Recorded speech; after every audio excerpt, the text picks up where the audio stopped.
but life is so tall in Toy Town. I take my car and I drive afar in Toy Town. There's Mr. Plod and a dog called Bumpy. Hello, Mr. Plod. Get down, Bumpy. I pass the Ark, the Noahs live there, and so does the elephant, and so does the bear. Noddy, they say it's market day in Toy Town.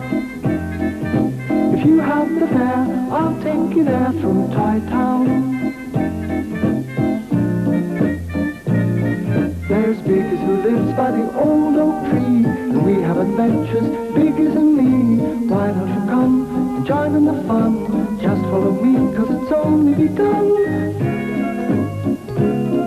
I'm Noddy. I'm Noddy.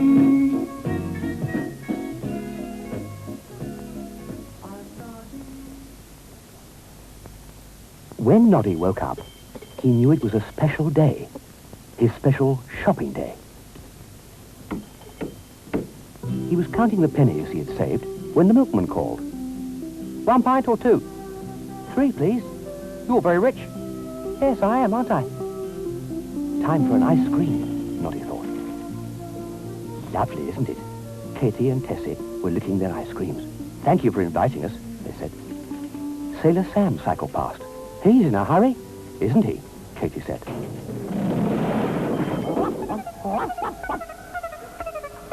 It was your fault, you silly dog, running across the road like that just when I wanted to go fast, Sailor Sam said. Oh, my head, my head. And without waiting to see if the dog was hurt, he got on his bicycle and pedalled away. You poor little dog, Noddy said. Are you hurt? Oh, it's your paw, is it? Let's have a look. I think I'd better bandage it. Here. And he took out his handkerchief and bandaged the dog's paw. The dog was very grateful. Don't do that. Is he all right? Katie asked. I've bandaged his paw for him. That's good, Katie said, and lolloped home.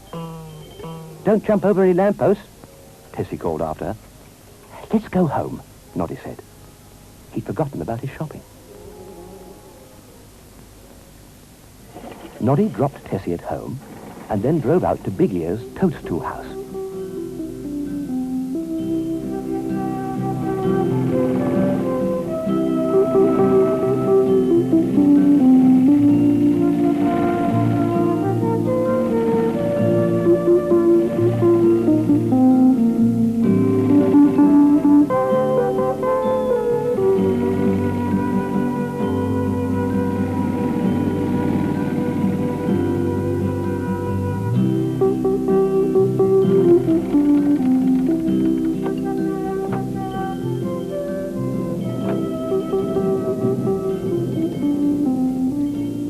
Noddy knocked on the door. There was no reply. He knocked again and gingerly opened the front door. But there was no one there. Big Ears! Big Ears! Noddy called. Noddy, I'm out here. Big Ears was hanging out his washing. At least, Big Ears was trying to hang out his washing. Do come and help me, Noddy. Where are you? I came to tell you about a poor dog, Noddy called. Poor dog? Hasn't he got any money? Big Ear's voice was rather muffled. I don't mean that kind of poor. Noddy picked up the curtains. Big Ears, why do you hang out your washing on such a windy day? Because it's a good drying day, of course, Big Ears replied. I can't get these curtains to stay on the line. You are clumsy, Big Ears complained. I am trying. But Noddy couldn't manage at all. Have you never hung out curtains before? Noddy hadn't. What's that you're saying? Oh, Noddy.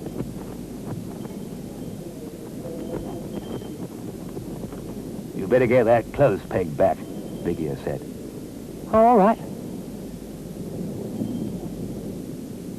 But it didn't help matters. Big Ears wasn't doing any better. The sheets wouldn't do as they were told. And the wind wouldn't do as it was told. I'll put a spell on you, you silly wind, Big Ears shouted at it. You're supposed to do as I tell you. And I didn't tell you to cover Noddy's face with my sheets. But it is all so clever, Big Ears. Noddy mumbled. Kindly disentangle me. I can't see a thing. And what's more, I can't breathe. You need to breathe as well, Big Ears asked. It was at that moment that he saw his clean curtains. At least, they weren't clean any longer. They were covered with mud. Big Ears was furious. Now look what you've gone and done. You can jolly well help me wash them again. Oh, no. Noddy groaned. Yes, yes, Big Ears said. I better take this sheet in, and you better wipe your face. Where's your hanky? Noddy put his hand in his pocket. No hanky. Then he remembered. Oh, I gave it to that dog. What dog? Come on, Noddy. Help me with these. So they carried the curtains back into the house.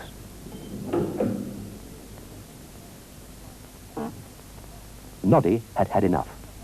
Oh, thank goodness for that, he thought as he got back into his car.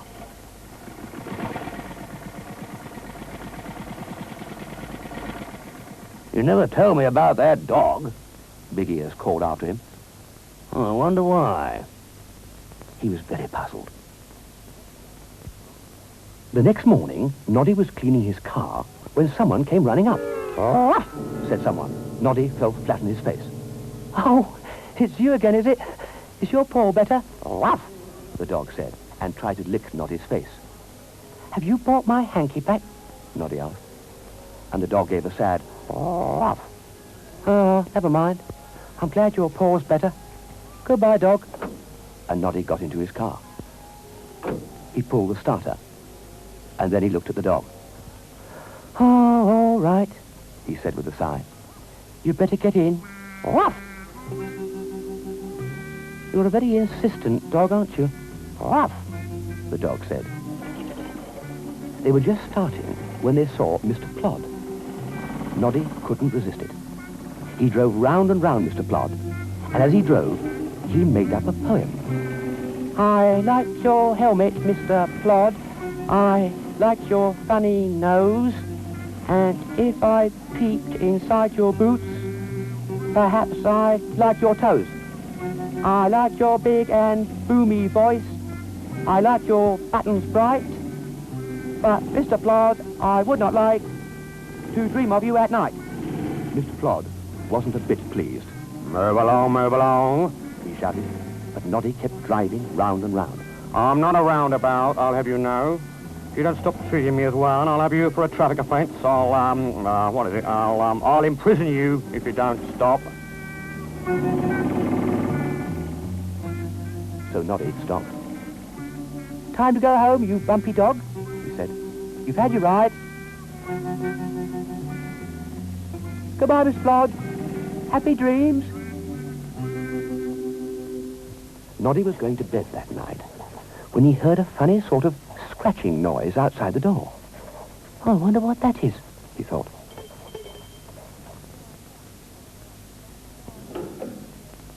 Oh, not you again, you bumpy dog. Noddy sighed. Oh, all right, but for this one night only. And don't knock me over. Don't lick me either. Noddy said. I don't need a bath just now. I need my supper. Sit down over there while I eat it. Ruff! Said the dog, hopefully. I suppose you want some too.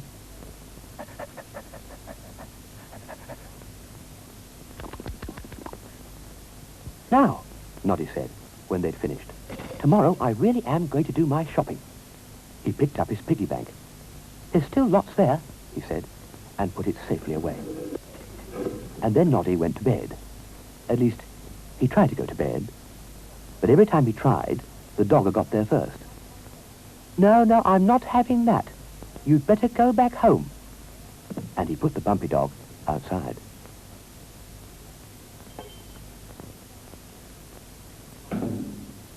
It was Noddy's shopping day. When he got up, he opened the drawer to take out his pennies.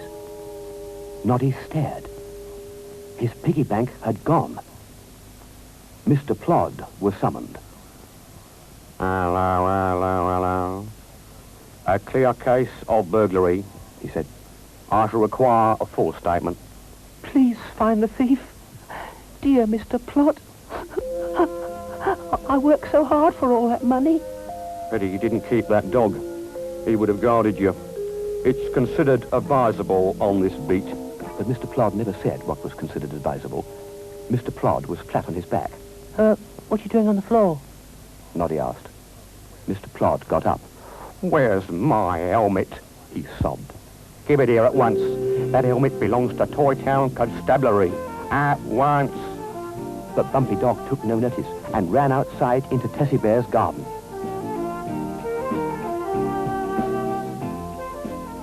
Have you lent this dog your helmet, Mr. Plod?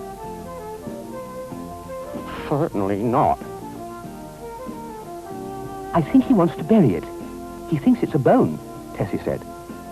You are a nuisance of a dog. Do go away, said Noddy. But the dog wouldn't.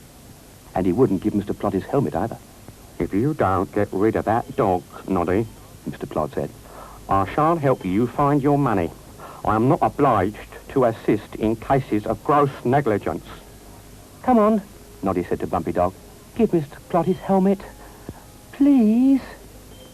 If you do, I'll give you a bone. So he and Tessie Bear drove to the countryside. The Bumpy Dog took the bone and trotted off with it to the foot of a tree.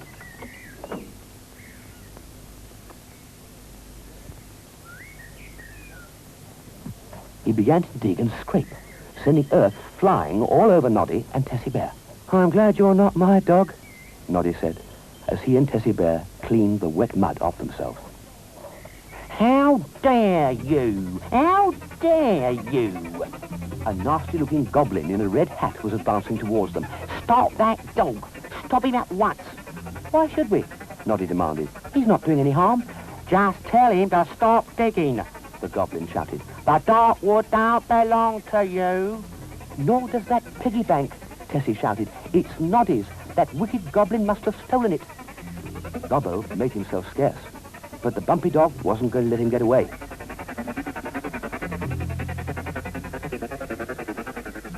That dog has his uses, Noddy admitted. I think he's great, Tessie said. Bumpy caught Gobbo. There, didn't I tell you? He's the best dog in the world. Toy Town thought so too. A reception committee was waiting for him. The Bumpy Dog leapt up to greet Mr. Plod. Will you stop doing that? Mr. Plod roared. Don't shout at him, Noddy said. He's caught a thief. He's a lovely dog. He's not lovely, said Mr. Plod. He's a dog I tire of very quickly. Well, I don't. Sometimes, Noddy said. Big ears, I'd like to introduce you to... He paused. To Bumpy. That's what we'll call him. Bumpy. Hello, Bumpy. I hope you're not going to live up to your name, he said unwisely. Oh, dear. I don't think you'd better live with me, Noddy said. if you're going to do that all the time. Nor me, Big Ear said. I'll have him. You? They looked at Tessie Bear in surprise. I'd love to have him live with me and look after me. Ruff, ruff, ruff. Bumpy was licking the faces of everyone in sight. So that's settled then, Noddy said. And it was. And that's how Bumpy Dog came to live with Tessie Bear. Wasn't it lucky I found him? Noddy said.